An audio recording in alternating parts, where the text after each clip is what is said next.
Assalamu alaikum and welcome. Good afternoon, good morning, good evening, wherever you are in the world. My name is Dr. Abdullah Muhammad Nawi, and I am your host for today and for AIC 2022. And with me today is a very special treat with us because we have the founding director of Connecting Asia, Dr. Imran Qureshi, who is joining us after a 72-hour flight. Well, not 72-hour flight, but the travel time was 72 hours. Yeah. So we're very, very lucky to have him with us here today. And in this session, we're just going to be asking Dr. Imran a few questions, and we're going to get to know him, his research, and also we're going to get to know Connecting Asia as a whole and the achievements that we have managed to have so far. So, without any further ado, allow me to formally introduce Dr. Imran Qureshi.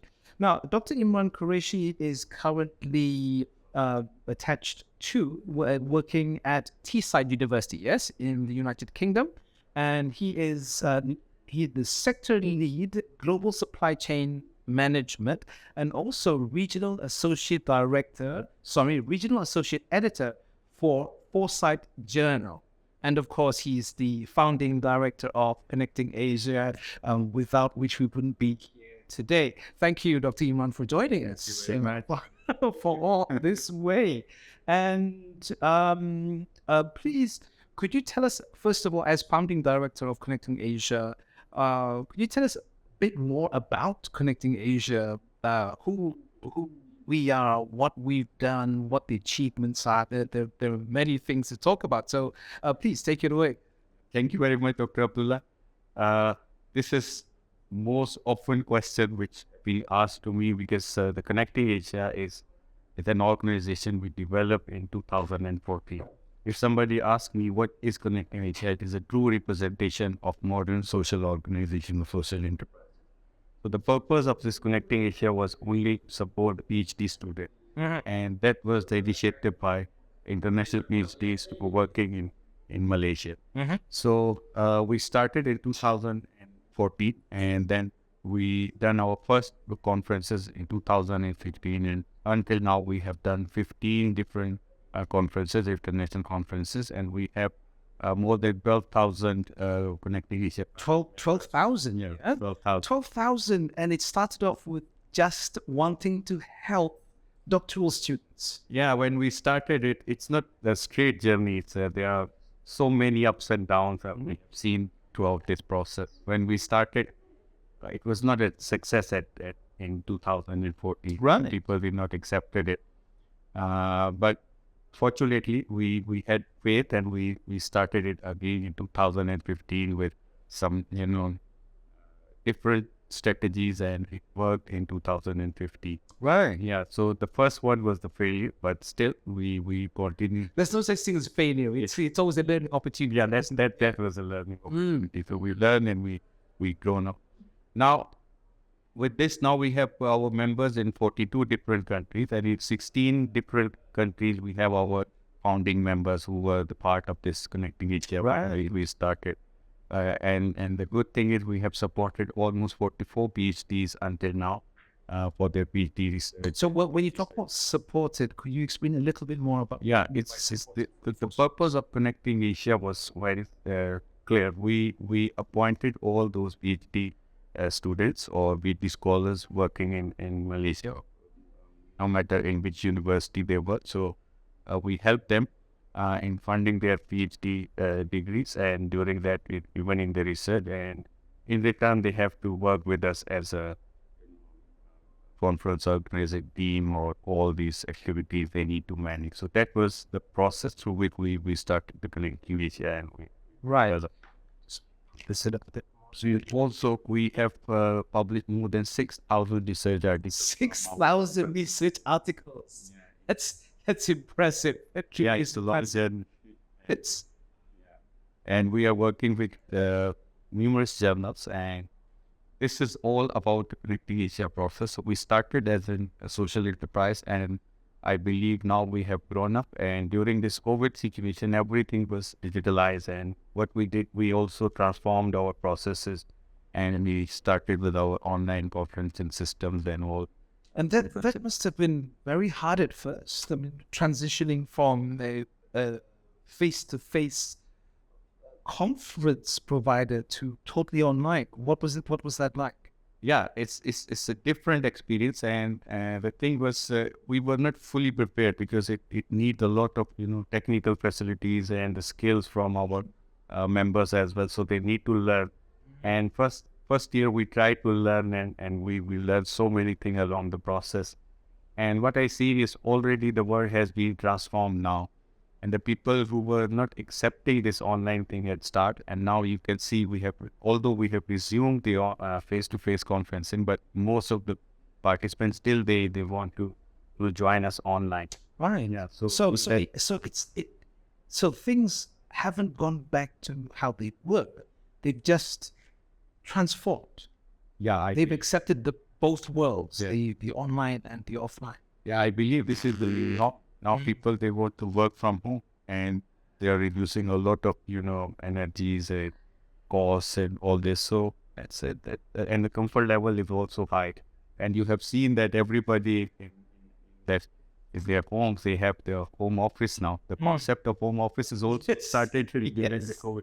So we utilize this opportunity and grown our network, and we engage scholars from all around the globe, because the digitalization allowed us to communicate and invite all speakers all over the world. Right. So it basically provided companies with a platform to really expand. Yeah, as that is what we did during the COVID, and now I believe we have our connections in all regions of the world. And for this AIC 2022, unfortunately, some of our members were not able to attend because of this visa and traveling issue, but still they are joining us online. So Right. we have impact all over the world.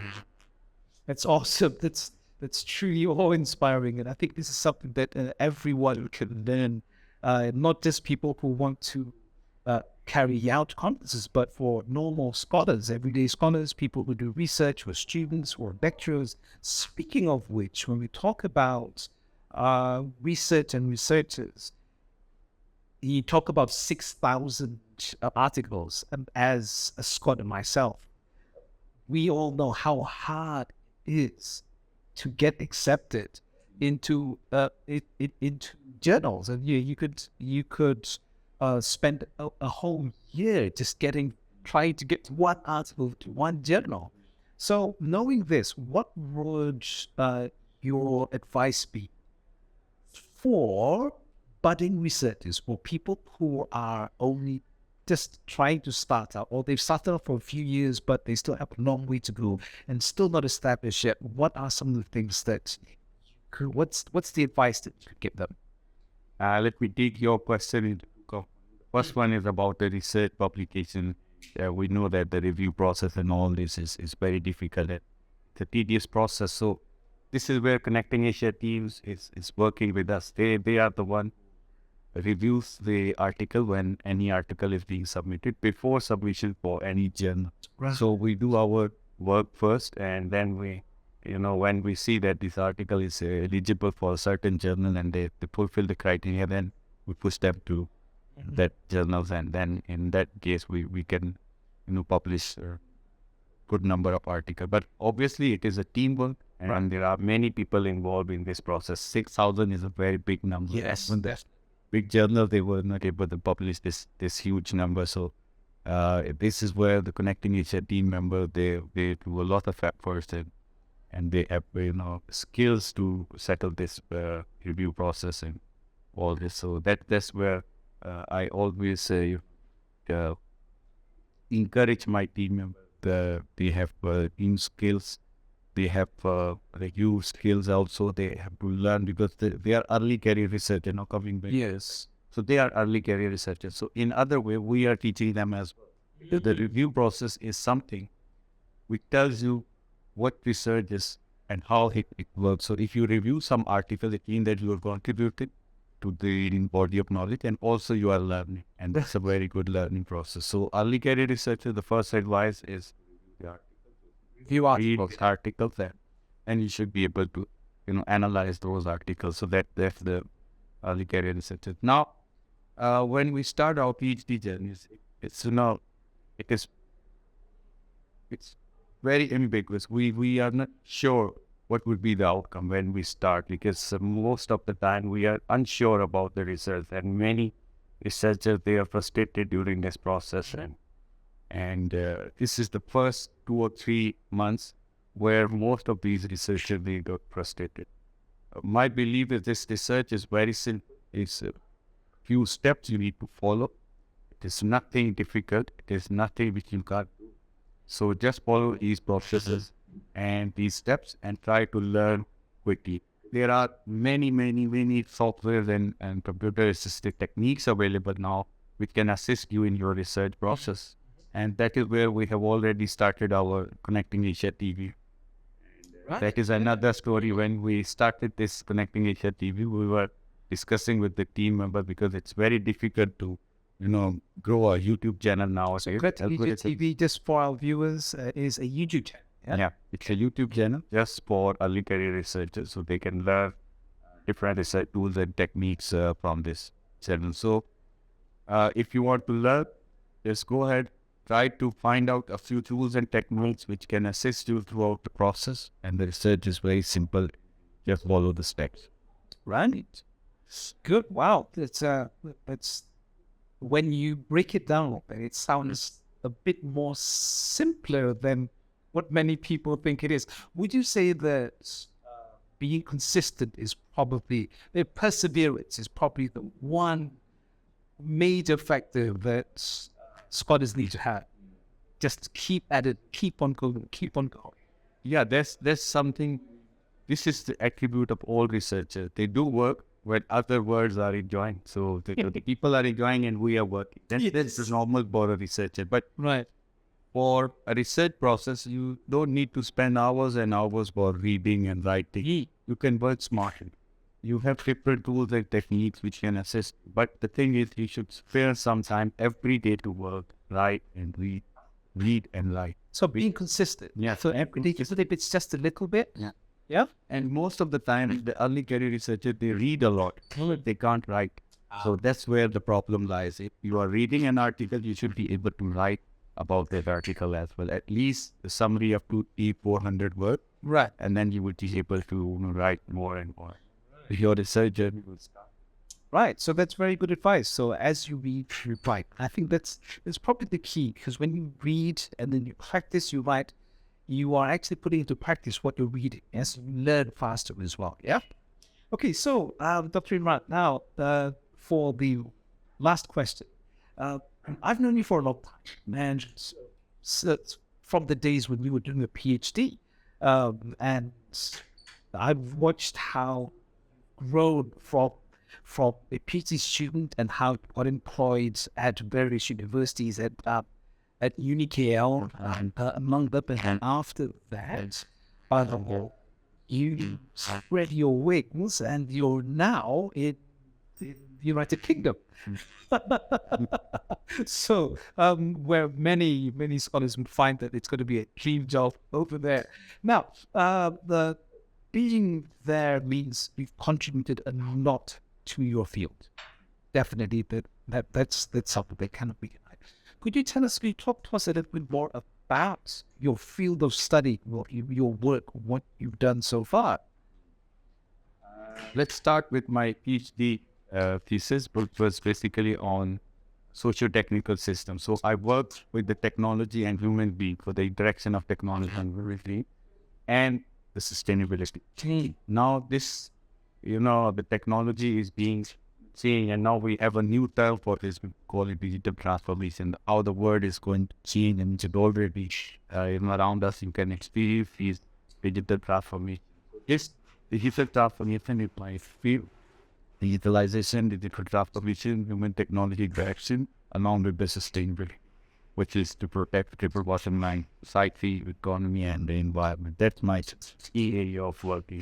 So when I started with these operations management concepts. I'm basically a mathematician. So You're a mathematician? Yeah, I have that strength in quantitative data analytics. So that helped me a lot, and I learned from different techniques which we applied in our research. And then the process goes on. So my work is more on digitalization, digital transformation, digital preference, or sustainability. This is where I do work. Right. And final question is, where do you see your field of study expanding in the next 10 years? What's in store for your field of study? That's something I wanted to advise all you researchers. You need to be more specific while you are choosing your career now. Because, for example, if you are in HR, it doesn't mean yet that you need to work in all HR fields. You can specify your field. Now, I specified my field with the digital transformation and sustainability, and I see future of this is huge. You can see the big data is coming in, and you can see the organizations are being transformed. And I work with a few organizations in UK, and I assisted their digital transformation process, so how they transform from normal organization to a truly digital organization, right? In big data and bigger than. So this field is growing.